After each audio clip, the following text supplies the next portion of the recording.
ನಮಸ್ತೆ ಎಲ್ಲರಿಗೂ. ಸೊ ಇವತ್ತು ದ್ವಿತೀಯ PUC ಮಕ್ಕಳಿಗೆ ಅಕೌಂಟೆನ್ಸಿ ಮತ್ತು ಮ್ಯಾಥ್ಸ್ ಪೇಪರ್ ಇತ್ತು. ಸೊ ಅದರಲ್ಲಿ ಮೊದಲನೇದು ಕಾಮರ್ಸಿಗೆ ಸಂಬಂಧಪಟ್ಟಂಥ ಅಕೌಂಟೆನ್ಸಿ ಪೇಪರನ್ನು ನಾನು ಕೀ ಆನ್ಸರನ್ನು ರಿವೀಲ್ ಮಾಡ್ತಾ ಇದ್ದೀನಿ, ನೋಡ್ಕೊಳ್ಳಿ. ಪಾರ್ಟ್ 1ನಲ್ಲಿ MCQ ಮತ್ತು ಬಿಟ್ಟ ಸ್ಥಳ ಇವು ಮಾತ್ರ ನೋಡ್ತಾ ಇದ್ದೀನಿ. ಸೊ ಇದರಲ್ಲಿ ಕನ್ನಡ ಮೀಡಿಯಮ್ ಮತ್ತು ಇಂಗ್ಲೀಷ್ ಮೀಡಿಯಮ್ ಎರಡೂ ಪೇಪರ್ಗಳಿದ್ದಾವೆ. ನಾನು ಇಂಗ್ಲೀಷ್ ಮೀಡಿಯಮ್ಗೆ ಹೋಗ್ತಾ ಇದ್ದೀನಿ ಡೈರೆಕ್ಟಾಗಿ. ನೋಡ್ಕೊಳ್ಳಿ, MCQ ಮತ್ತು ಬಿಟ್ಟ ಸ್ಥಳಗಳಿಗೆ ಮತ್ತು ಹೊಂದಿಸಿ ಬರೆಯರಿಗೆ ಏನು ಉತ್ತರ ಆಗ್ತವೆ ಅಂತಕ್ಕಂಥದ್ದು ಹೇಳ್ತಾ ಇದ್ದೀನಿ ನೋಡಿ. ಇಂಗ್ಲೀಷ್ ವರ್ಷನ್ ತೊಗೊಂಡಿದ್ದೀನಿ ನಾನು. ಇಂಗ್ಲೀಷ್ ವರ್ಷನ್ನಲ್ಲಿ ನೋಡ್ತಾ ಇದ್ದೀರಾ ನೋಡಿ, ಗಮನಿಸಿ.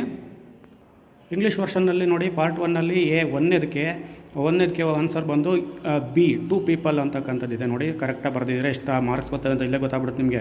ಎರಡನೇದಕ್ಕೆ ಬಂದೆ B ಇದೆ, 5:3 ಇದೆ. ನೋಡ್ಕೊಳ್ಳಿ, ನೀವೇನು ಉತ್ತರ ಬರೆದಿದ್ದೀರಾ.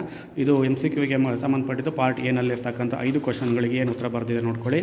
ನೆಕ್ಸ್ಟ್ ಬಂದು ಮೂರನೇದಕ್ಕೆ A ಇದೆ, debit side of relationship AC accounts ಅಂತಕ್ಕಂಥದ್ದು A ಇದೆ ನೋಡಿ, ಅದು ಸರಿಯಾದಂಥ ಉತ್ತರ ಆಗುತ್ತೆ. ನೆಕ್ಸ್ಟ್ ಬಂದು ಫೋರ್ತ್ ಒನ್ನಿಗೆ ಆಥರೈಸ್ಡ್ ಕ್ಯಾಪಿಟಲ್ ಅಂತಕ್ಕಂಥ C ಉತ್ತರ ಆಗುತ್ತೆ ನೋಡಿ, C ಉತ್ತರ ಆಗುತ್ತೆ ನಾಲ್ಕನೇದಕ್ಕೆ. ಐದನೇದಕ್ಕೆ ಬಂದರೆ ನೋಡಿ, ಇಲ್ಲಿ ಯಾವುದದು ಲಾಸ್ ಡ್ಯೂ ಟು ಥಿಫ್ಟ್ ಅಂತಕ್ಕಂಥದ್ದು ಏನಿದೆಯಲ್ಲ, ಐದನೇದಕ್ಕೆ D ಉತ್ತರ ಆಗುತ್ತೆ ನೋಡ್ಕೊಳ್ಳಿ. ಇಷ್ಟು ಉತ್ತರಗಳು ನಿಮ್ಮ MCQಗಳಿಗೆ ಸಂಬಂಧಪಟ್ಟಂಥವು. ಹಾಗೆ ಬಿಟ್ಟ ಸ್ಥಳಗಳಿಗೆ ಬಂದರೆ ಒಂದನೇದಕ್ಕೆ ಅಗ್ರಿಮೆಂಟ್ ಇದೆ ನೋಡ್ಕೊಳ್ಳಿ. ಒಂದನೇದಕ್ಕೆ ಅಗ್ರಿಮೆಂಟು, ಎರಡನೇದಕ್ಕೆ ನೋಡಿ ಇದೆ ಸ್ಯಾಕ್ರಿಫೈಸಿಂಗು, ಮೂರನೇದಕ್ಕೆ ಕ್ಯಾಶ್ ಆರ್ ಬ್ಯಾಂಕ್ ಅಂತಕ್ಕಂಥದ್ದು, ನಾಲ್ಕನೇದಕ್ಕೆ 12, ಐದನೇದಕ್ಕೆ ವರ್ಟಿಕಲ್ಲು ನೋಡಿ. ಇಷ್ಟು ಉತ್ತರಗಳನ್ನು ನೀಟಾಗಿ ಬರೆದಿದ್ರೆ ನಿಮಗೆ ಕರೆಕ್ಟಾಗಿ 5 ಸಿಗ್ತವೆ ಮಕ್ಕಳೇ ನೋಡಿ. ಬಿಟ್ಟ ಸ್ಥಳಕ್ಕೆ ಸಂಬಂಧಪಟ್ಟಂಥ ಆನ್ಸರ್ ಇವು, ಮಿಸ್ ಆಗಲಿಕ್ಕಿಲ್ಲ. ಅಫಿಷಿಯಲ್ ಕ್ಯೂ ಆನ್ಸರು ಸಹ ಇವೇ ಬರ್ತಾವೆ ನೋಡ್ಕೊಳ್ಬೇಕಾರೆ, ಯಾಕೆಂದರೆ ನುರಿತ ಶಿಕ್ಷಕರಿಂದ ತೆಗೆದುಕೊಂಡಿರ್ತಕ್ಕಂಥ ಆನ್ಸರ್ಗಳಿವು ನೋಡ್ತಾ ಇದ್ದಾರೆ. ಇನ್ನು ಬಿಟ್ಟ ಸ್ಥಳಗಳಲ್ಲಿ ಹೆಂಗಿದೆ ನೋಡಿ, ಹೊಂದಿಸಿ ಬರೆಯರಿಗೆ ಬಂದರೆ ಮ್ಯಾಚ್ ದ ಫಾಲೋಯಿಂಗು. ಒಂದನೇದಕ್ಕೆ ಬಂದು ಆವ್ರೇಜ್ ಪ್ರಾಫಿಟ್ ಮೆಥಡ್ ಒಂದನೇದಕ್ಕೆ ಬಂದರು. ಎರಡನೇದಕ್ಕೆ ಬಂದರು ನೋಡಿ, ಇಲ್ಲಿ ಅಕ್ನಾಲಜ್ಮೆಂಟ್ ಆಫ್ ಡೆಬಿಟ್ ಅಂತಕ್ಕಂಥದ್ದಿದೆ. ನೆಕ್ಸ್ಟು ಮೂರನೇದಕ್ಕೆ ಬಂದರು ಸೇಲ್ಸ್ ಇದೆ.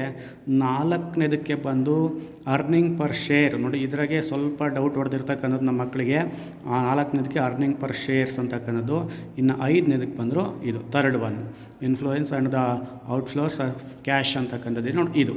Next answer the following questions ನಿಮಗೆಲ್ಲ ಗೊತ್ತಿರುತ್ತೆ ಆಲ್ರೆಡಿ ನೋಡಿ. ಒಂದನೇದಕ್ಕೆ ಒನ್ ವರ್ಡಲ್ಲಿ ಬರೆಯತಕ್ಕಂಥ ಟ್ರೂ ಆಲ್ ಫಾಲ್ಸು. ಮೊದಲನೇ ಅದು ಟ್ರೂ, ಸ್ಟೇಟ್ ಈಸ್ ಟ್ರೂ ಅಂತಕ್ಕಂಥದ್ದಿದೆ. ಎರಡನೇದು ಟೈಪ್ಸ್ ಆಫ್ ಶೇರ್ ಇದೆ, ಈಕ್ವಿಟಿ ಅಂತಕ್ಕಂಥದ್ದು ಒಂದು ಶೇರ್ ಬರೆದು ನಡೆಯುತ್ತೆ, ಈಕ್ವಿಟಿ ಅಂತಕ್ಕಂಥದ್ದು ಮೂರನೇದಕ್ಕೆ ಉತ್ತರ. ವೈ ಡು ಯು ಮೆನ್ ಅದು ನೋಡಿಕೊಂಡಿದ್ರೆ ನನ್ನ ಸೆಂಟೆನ್ಸಲ್ಲಿದೆ. ರೇಷಿಯೋ ಆಫ್ ಇನ್ವೆಸ್ಟ್ಮೆಂಟ್ ಅಂತಕ್ಕಂಥದ್ದು ROI ಅಂತಕ್ಕಂಥದ್ದಿದೆ.